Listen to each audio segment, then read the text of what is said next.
Assalamualaikum warahmatullahi wabarakatuh. Alhamdulillah, wassalatu wassalamu ala Rasulillah wa ala alihi wa ashabihi wa man tabi'ah, amma ba'd.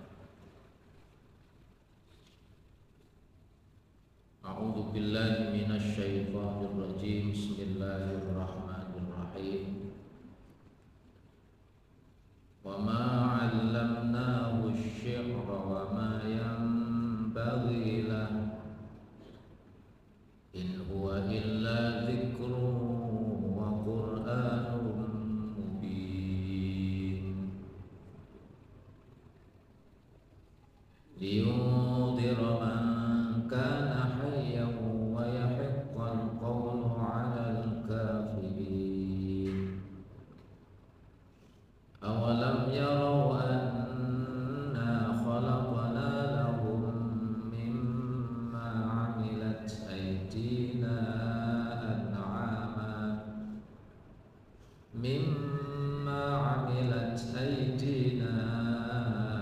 an'aman fahum laha malikun wa dhallalnaha lahum faminha rakubuhum wa minha ya'kulun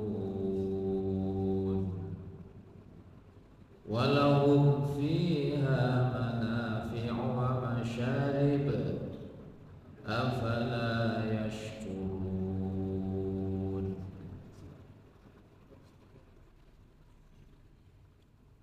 Wa ma 'allamnahu, dan kami tidak mengajarkan kepadanya,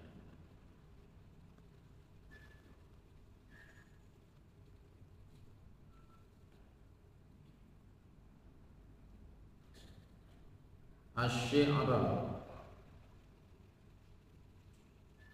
yaitu syair, wa ma yanbaghi lahu,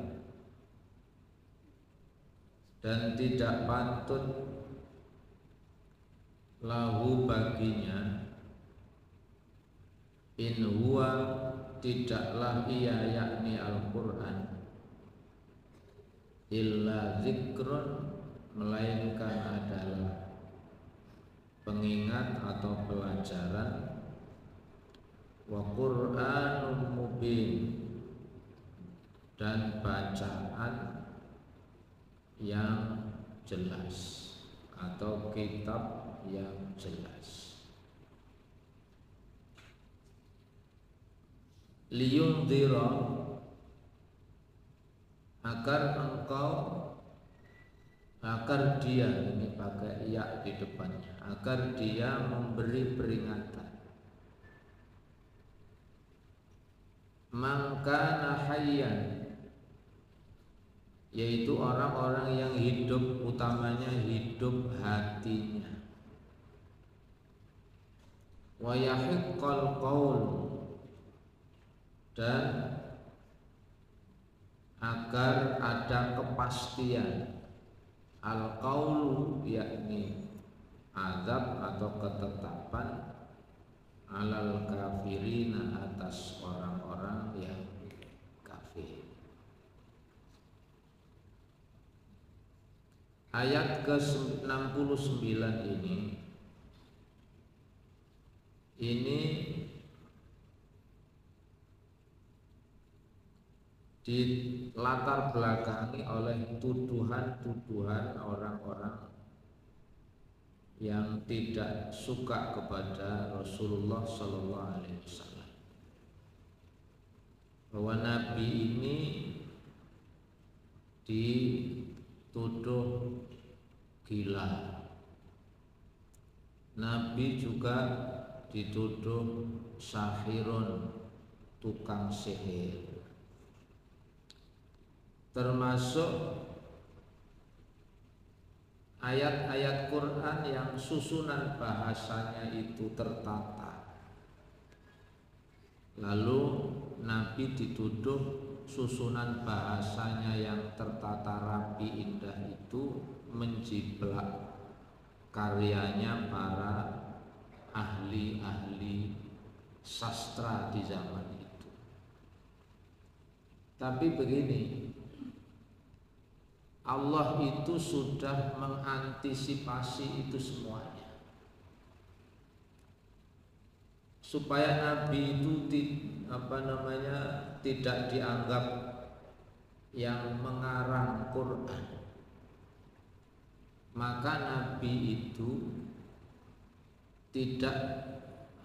Nabi itu terkenal dengan sebutan ummi. Nabi itu ummi alias tidak pandai membaca dan menulis dalam arti karya-karya tulis. Kalau seandainya Nabi itu produktif seperti dulu ulama di negeri kita seperti Buya Hamka misalkan, beliau punya karya-karya sastra, maka mudah sekali orang akan bilang bahwa Quran itu adalah karyanya Rasulullah. Karena Nabi itu tidak terbukti pandai baca tulis, maka tuduhan itu otomatis terbantahkan. Dan Nabi itu memang oleh Allah benar-benar dijaga supaya agama yang dibawa Nabi ini memang benar-benar murni meneruskan agama para nabi sebelumnya. Sampai orang-orang yang di sekelilingnya yang paling dekat pun semua disterilkan oleh Allah Subhanahu wa taala. Supaya tidak dianggap bahwa agama ini warisan dari orang tuanya. Allah sudah pisahkan Nabi dengan orang tuanya sejak Nabi masih dalam kandungan. Nabi umur 6 bulan dalam kandungan itu ayahandanya Abdullah wafat. Maka kalau Islam yang dibawa Nabi itu dituduh bahwa ini adalah warisan dari ayahnya, Nabi nggak pernah bertemu dengan ayahnya. Kalau dianggap bahwa Islam ini adalah termasuk Quran ini adalah warisan dari ibunya, misalkan ibunya Nabi kita Muhammad sudah diwafatkan oleh Allah dalam usia ketika itu Nabi berumur 6 tahun. Kalau ada yang menuduh bahwa Islam yang dibawa Nabi Muhammad ini warisan dari kakeknya, Nabi umur 8 tahun kakeknya Abdul Muthalib juga sudah diwafatkan. Kalau dituduh bahwa ajaran yang diajarkan oleh Nabi itu warisan atau didikan dari pamannya, Allah sudah jaga. Pamannya yang merawat Nabi mulai 8 tahun sampai beliau menjadi orang itu yang bernama Abu Thalib itu. Abu Thalib sendiri tidak beriman. Bagaimana mungkin kalau itu warisan dari Abu Thalib dewi lu gak percaya? Abu Thalib itu disetting sama Allah bahwa dia walaupun mendukung dakwahnya Nabi, tapi dia nggak beriman. Maka semua tuduhan-tuduhan itu terbantahkan semuanya. Berarti memang benar Islam Quran ini murni wahyu dari Allah Subhanahu wa taala. Dan kualitasnya, derajatnya tidak sama dengan karya-karya sastra para ahli bahasa yang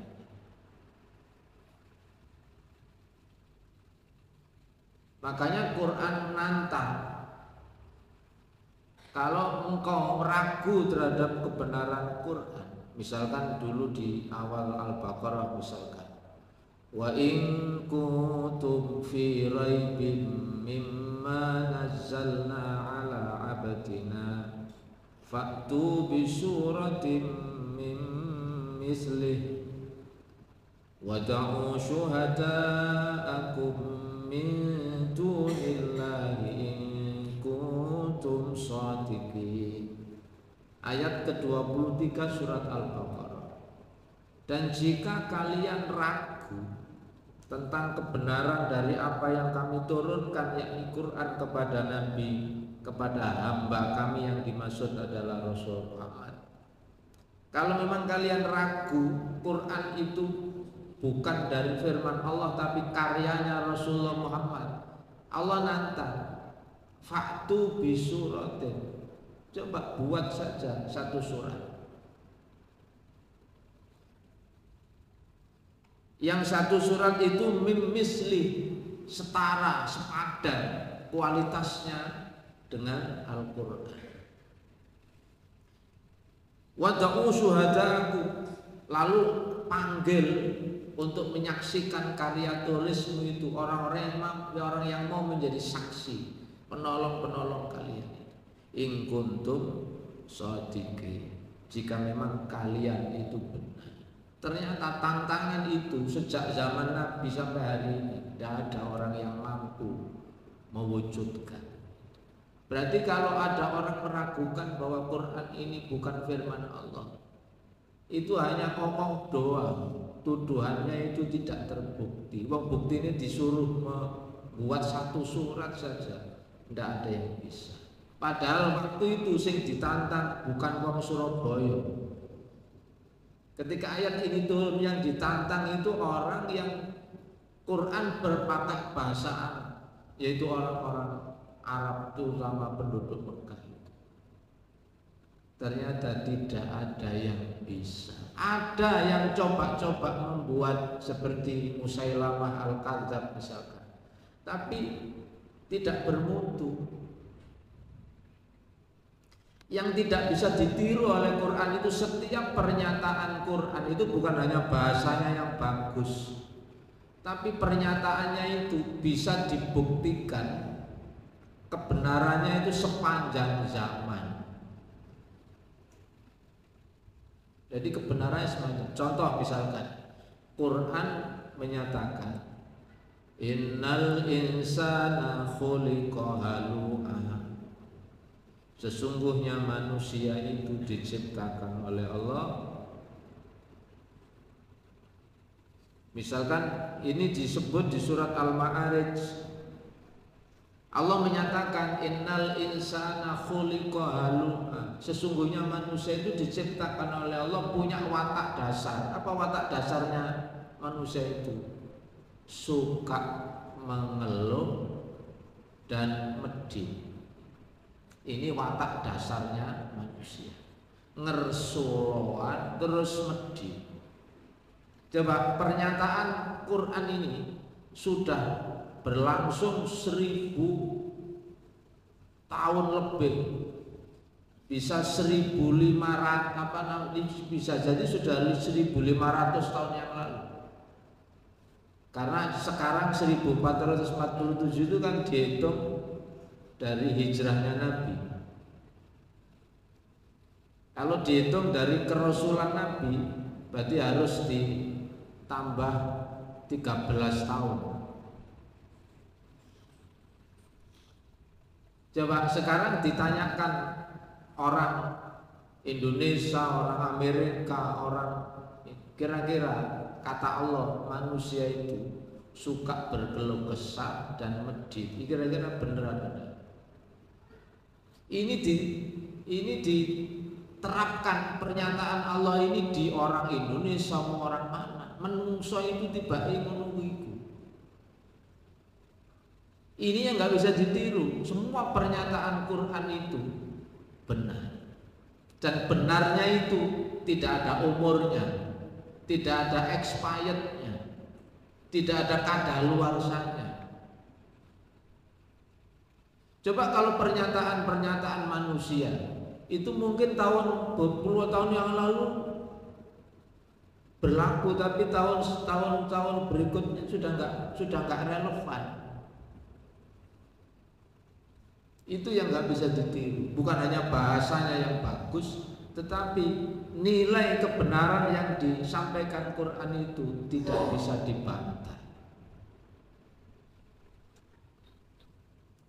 Yaitu di ayat itu, di ayat ke-19 surat Al-Ma'arij itu, terus 20-nya idza massahu syarru jazua, jika menimpa kepadanya yaitu kesulitan-kesulitan, jazua, dia itu mengumpat, berkeluh kesah. Wa idza massahul khairu, kalau dia diberi oleh Allah kemudahan-kemudahan hidup enak, manu'a, lalu tiba-tiba dia bakhil. Bahkan kadang-kadang orang yang dulu masih rizkinya biasa-biasa saja itu, sama orang baik, ramah, suka nyapa, setelah oleh Allah diuji kekayaan yang melimpah itu langsung ambek koncone lali, ambek dulure lali. Ini gambaran bahwa pernyataan Quran itu selalu benar. Tapi terus itu dikecualikan. Illal musallin alladzina hum ala salatihim daimun walladzina fi amwalihim haqqum ma'lum lis-sa'ili wal mahrum, kecuali orang-orang yang sholatnya itu sudah kontinu istiqomah. Dikecualikan orang yang sholatnya sudah bagus, apalagi 5 waktunya sudah bagus, tambahi sholat malamnya, itu baru kemudian bisa hilang sifat dasar jeleknya itu bisa hilang. Yang awalnya potensi suka ngeluh itu lalu menjadi hamba Allah yang bisa lapang dada, selalu bijaksana. Ini yang nggak bisa ditiru. Karena itu ayat ke-69 tadi itu Allah langsung membantah bahwa Quran yang diturunkan Allah kepada Rasulullah itu tidak sama seperti karya-karya sastranya orang-orang yang ahli sastra itu. Tetapi dengan Quran itu liyundzira man kana hayyan, untuk memperingatkan orang yang hidup hatinya, wa yahiqqal qawlu 'alal kafirin, dan juga wa yahiqqal qawlu, untuk memberi kepastian ketetapan tentang azab yang akan Allah timpakan kepada orang-orang yang kafir, orang-orang yang ingkar. Salah satu bentuk azabnya kepada orang-orang yang gak beriman itu apa? Di surat Toha, bahwa waman a'radha an dzikri fa inna lahu ma'isyatan dhanka wa nahsyuruhu yaumal qiyamati a'ma. Siapa yang hidupnya itu jauh dari nilai-nilai Quran, maka bisa dipastikan hidupnya itu sempit, hidupnya itu ruwet. Perlu diketahui, di negara-negara maju yang kehidupan sehari-harinya itu jauh dari nilai-nilai Quran itu, apakah di Jepang, apakah di Amerika, itu ternyata angka orang bunuh diri itu tinggi. Angka orang bunuh diri itu tinggi. Padahal mereka negaranya maju, ekonominya papan, tiba wong stres.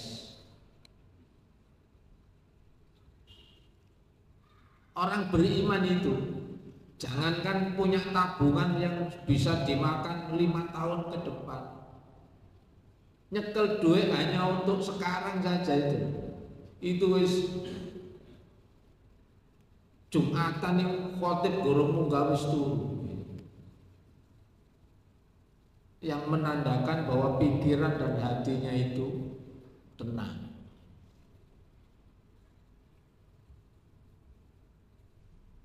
Padahal gak duwe opo-opo, tapi hidupnya selalu mengikuti aturan-aturan. Ternyata Allah beri ketenangan hidup, Allah beri keberkahan, Allah beri ketentraman. Karena itu setiap pernyataan Quran itu selalu benar. Cuman di ayat ini Allah menyebutkan bahwa yang bisa dinasehati oleh Quran itu man kana hayyan, orang yang hidup. Yang dimaksud man kana hayyan itu apa? Yang hidup apanya? Hatinya. Yang bisa menerima nasihat dari Quran itu hanya orang yang hatinya hidup. Nek atine mati masih sampai tuturi.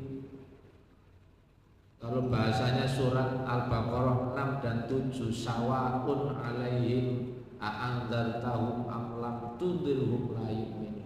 Sampai kandhani dan tidak diperingatkan sama saja, karena hatinya sudah mati.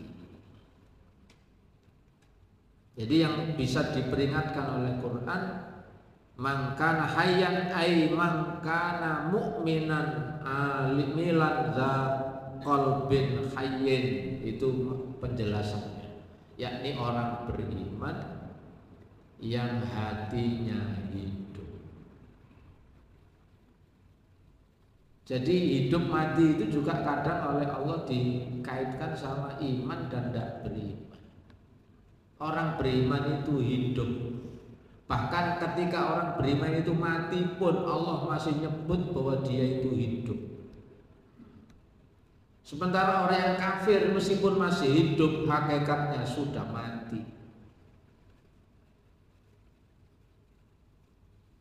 Di Al-Baqarah 155 misalnya, 154, wala taqulu liman yuqtalu fi sabilillahi amwat bal ahya'u walakin la tashkurun. Jangan kalian mengatakan orang yang wafat, orang yang diwafatkan di jalan Allah itu mati. Bahkan bal ahya'un, mereka itu hidup, walakin la tashurun, cuman kalian tidak menyadari. Orang beriman itu hatinya selalu hidup. Sementara yang tidak beriman meskipun masih hidup, sik duwe nyawa, tapi hakikatnya dia sudah mati karena hatinya yang mati. Kalau hatinya sudah mati, maka enggak mempan nasihat. Nek dinasehati itu masuk telinga kanan, keluar telinga kanan, alias mendani. Bukan masuk telinga kanan, keluar telinga kiri. Kalau yang kedua itu berarti sih lumayan, sih mlebu iki gak. Masuk telinga kanan, keluar telinga kanan. Itu jenenge mental. Kenapa begitu? Karena hatinya mati.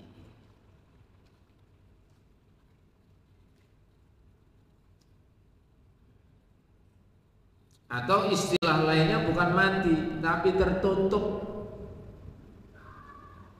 Khatamallahu ala qulubihim wa ala sam'ihim wa ala absarihim ghishawah wa ala absarihim ghishawatu wa lahum adzabun 'adzim. Allah menutup, khatama menutup Allah ala qulubihim, atas hati mereka, wa ala sam'ihim, dan atas pendengaran mereka, wa ala absarihim ghishawah, dan juga penglihatan mereka ada selimutnya, ada penghalangnya. Walahum adzabun 'adzim, dan bagi mereka azab yang sangat agung. Lalu kalau kita kaitkan dengan surat Toha tadi itu, bahwa orang yang kafir itu kan oleh Allah disebut di ayat ini bahwa wa yahiqqal qawlu al kafirin, dan memastikan orang kafir itu diazab oleh Allah. Dan ternyata azabnya itu tidak perlu nunggu nanti di akhirat, tapi di dunia pun sudah ditunjukkan, yaitu dengan dicabutnya keberkahan hidup, dijauhkan dari ketenangan hidup. Uripe enggak pernah tenang, gelisah terus. Kenapa?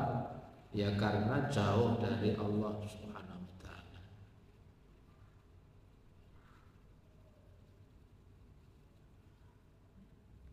Terus kita di ayat 71 lanjutannya kita disuruh merenungkan nikmat yang Allah berikan dan mengamati supaya muncul rasa syukur kita kepada Allah Subhanahu wa taala. Kita disuruh merenungkan apa-apa yang Allah ciptakan. Lalu ayat 71 Allah menjelaskan awalam yarau, tidakkah mereka melihat, dalam arti mengamati, meneliti, merenungkan, anna khalaqna lahum, bahwa kami telah menciptakan untuk mereka mimma amilat aidina, yaitu apa yang telah kami ciptakan dengan tangan kami, an'aman, binatang-binatang ternak, fahum laha malikun, yaitu sebagian dari apa yang lalu mereka pun memilikinya atau menguasainya. Yang dimaksud binatang ternak di sini itu umumnya adalah salah satu contohnya al-ibil wal baqar wal ghanam, yakni sejenis unta, sapi, kambing dan segala jenisnya itu.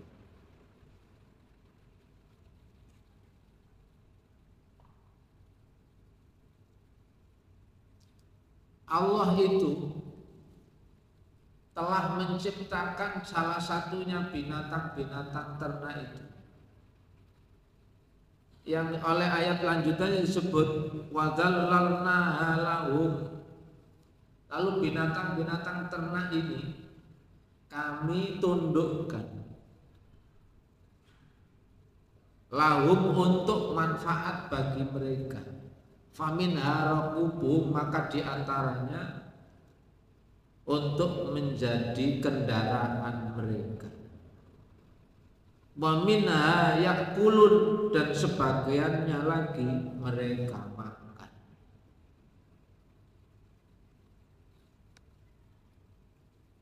Coba kendaraan apa yang sekaligus bisa dimakan? Halo, nek kendaraan ciptaane sing gawe urip. Kendaraan ciptaannya Allah itu keren, bisa dikendarai, yo iso dipakai. Ya bab ciptaannya menungso ndak bisa. Sampeyan tuku sepeda motor paling bisa dikendarai dok. Sampeyan kepingin ngincipi bane situ. Coba kendaraan ciptaan Allah itu seperti sapi, seperti unta, dan lain-lain sebagainya. Ia bisa diambil manfaat tenaganya, tapi juga bisa dimakan. Itu pun bukan hanya itu, kulitnya juga bisa dimanfaatkan, bulunya bisa dimanfaatkan, sampai sikile sing kadang sing bentuke elek iki lho, tibae yo regane yo larang. Sampai sikil Coba ono gule kaki kambing laris. Padahal itu sikile. Tidak hanya itu, sampai isi perutnya mulai jeroan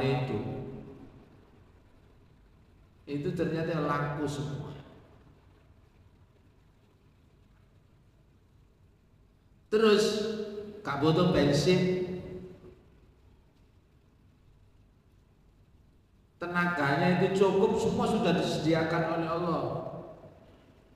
Disediakan. Allah tumbuhkan rumputan, Allah tumbuhkan tanam-tanaman yang bisa ditemui di mana saja. Orang kadek kendaraan yang ciptaannya Allah itu gak kadek entek terus leren nang pom bensin kan. Di kanan kirinya semua sudah tersedia.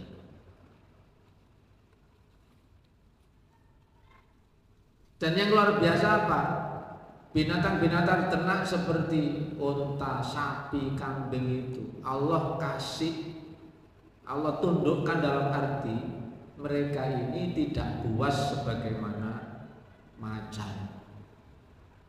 Mereka ini enggak buas sebagaimana harimau. Oleh Allah dijadikan karakter mereka itu bisa familiar dengan orang, sehingga orang dimudahkan untuk memanfaatkan. Walaupun sekarang dunia sudah modern, di mana alat-alat transportasi itu sudah banyak yang tergantikan dengan mesin, tapi ada tempat-tempat tertentu itu yang ciptaannya manusia gak bisa jangkau. Satu-satunya yang bisa hanyalah ciptaannya Allah Subhanahu wa taala.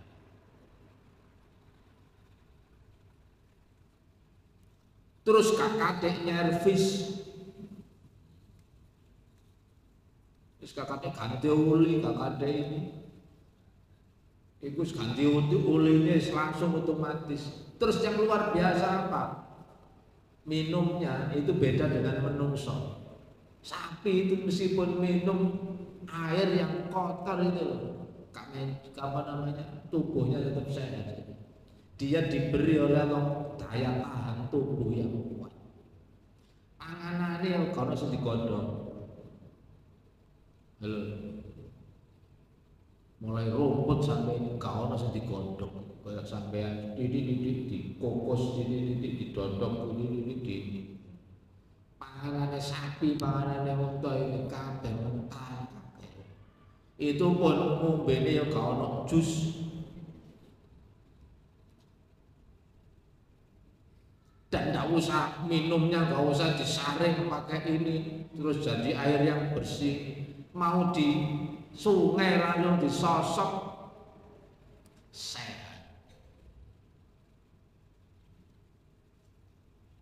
Dia sengaja diberi oleh Allah daya tahan tubuh yang kuat. Loh nek mungkin airnya yang kotor, itu nek sampean tiru iso langsung opname sampean. Coba dia diberi kekuatan yang begitu, itu apa ini tidak menunjukkan tanda kebesaran Allah? Kita disuruh mikir itu. Kami tundukkan itu seperti itu. Dia dirancang oleh Allah itu, hidupnya bisa diterima oleh, bahwa manusia mudah mengendalikan, sehingga bisa diternak, bisa dibudidayakan, bisa coba nek sapi itu misalkan dia itu buas sebagaimana macan, ya situ yang ngeramut sapi entek kabeh kuasanya. Allah kasih karakternya yang begitu. Dan itu pun masing-masing punya ciri khas sendiri-sendiri. Kalau daging kambing rasa khasnya seperti itu, kalau daging sapi rasa khasnya seperti itu, lalu kalau daging unta khasnya juga seperti itu. Serat-serat dagingnya beda, warna dagingnya juga beda, aromanya ya beda. daging sapi digawe sate yo gak paten. Jadi ada khasnya sendiri-sendiri. Kurang apa? Allah sudah menyediakan semuanya. Sing kurang menungso itu syukurnya kepada Allah. Terus kenapa binatang-binatang buas itu kok diharamkan oleh Allah? Karena binatang buas itu ternyata perkembangbiakannya tidak secepat binatang-binatang yang dihalalkan oleh Allah. Harimau itu bisa jadi 5 tahun baru punya anak. Sementara kambing, sementara ini bisa 1 tahun 2 kali. Coba kalau kambing itu 5 tahun kan biasa bisa itu kentengin ke dia. Dan luar biasanya apa? Setiap tahun beridul adha disembelih orang sekian banyak itu habis-habis. Dan itu semua bukti kekuasaan Allah sudah ngatur keseimbangannya.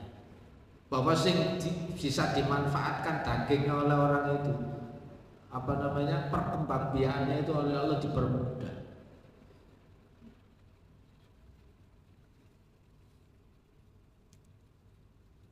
Terus mereka yuk gak rewel. Jenenge kambing gak kepingin soto, gak kepingin rawon, gak kepingin. Pokoknya didui suket warna hijau wis langsung. Coba menungso itu. Tadi pagi makan pecel, siang pecel mana gak gelem. Menungso itu lewat. Pagi pecel, awan disugi pecel mana? Kok pecel mana? Kono liyane.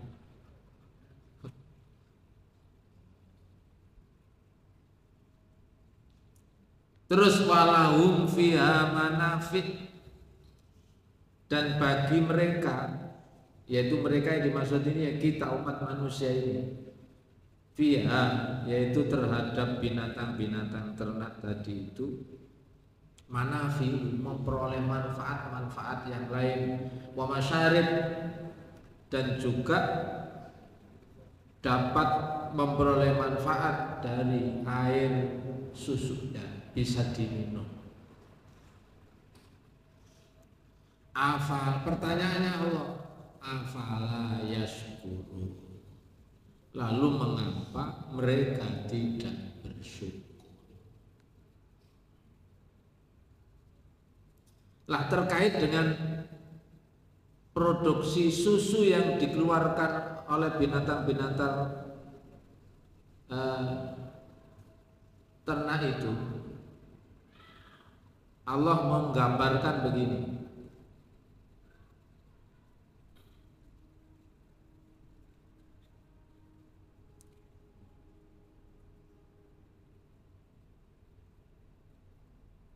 Sebagaimana di ayat 66 surat An-Nahl. Coba ini tanda kekuasaan Allah yang luar biasa. An-Nahl ayat 66. Langsung saya bacakan terjemahnya. Dan sungguh pada hewan ternak itu benar-benar terdapat pelajaran bagi kamu. Kami memberi kamu minum dari apa yang ada di dalam perutnya, berupa susu murni yang letaknya itu antara kotoran dan darah, yang mudah ditelan bagi orang-orang yang meminumnya. Coba, padahal yang dimakan rumput, yang dimakan daun-daunan, yang dimakan itu ini, terus diproduksi oleh pencernaannya itu, singkat kanggo didadekno telek yang bermanfaat untuk tubuhnya, ada yang kemudian dijadikan oleh Allah darah merah, lalu yang diproduksi untuk diminum dikasih warna oleh Allah putih. Dan yang luar biasa letaknya wadai susu putih itu cideke telek, tapi ketika disalurkan di tubuhnya itu tidak pernah keliru. Yang oleh Allah disebut bahwa dari perutnya berupa susu murni antara kotoran dan darah. Itu pun masing-masing dikasih warna oleh Allah. Kalau kotor, kencing warnanya dikasih agak kekuning-kuningan. Kok gak kencingnya putih mulai?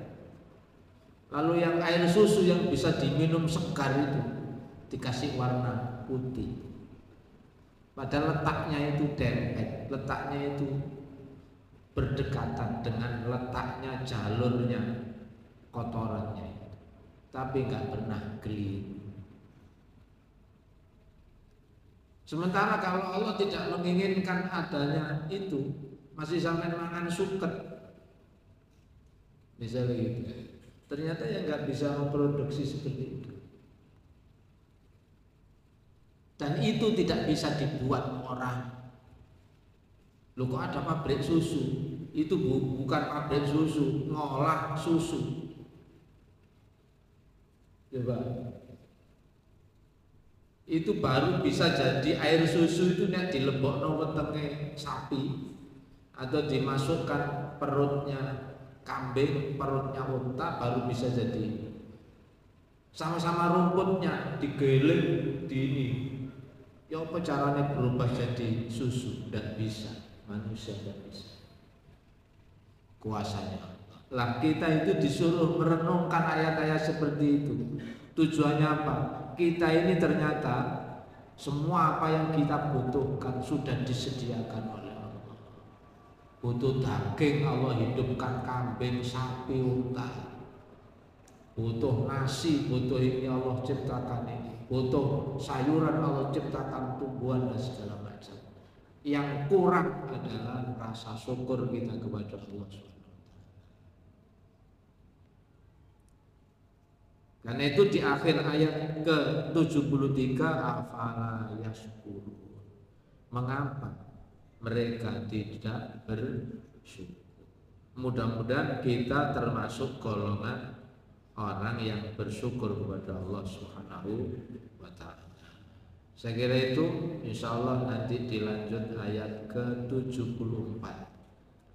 Tadi kita sampai ayat 73. Mudah-mudahan tambahnya ayat yang kita pelajari menambah keimanan kita kepada Allah Subhanahu wa ta'ala.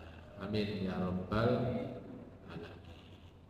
Subhanakallahumma bihamdik asyhadu an la ilaha illa anta astaghfiruka wa atubu ilaik walhamdulillahi rabbil alamin. Assalamualaikum warahmatullahi wabarakatuh.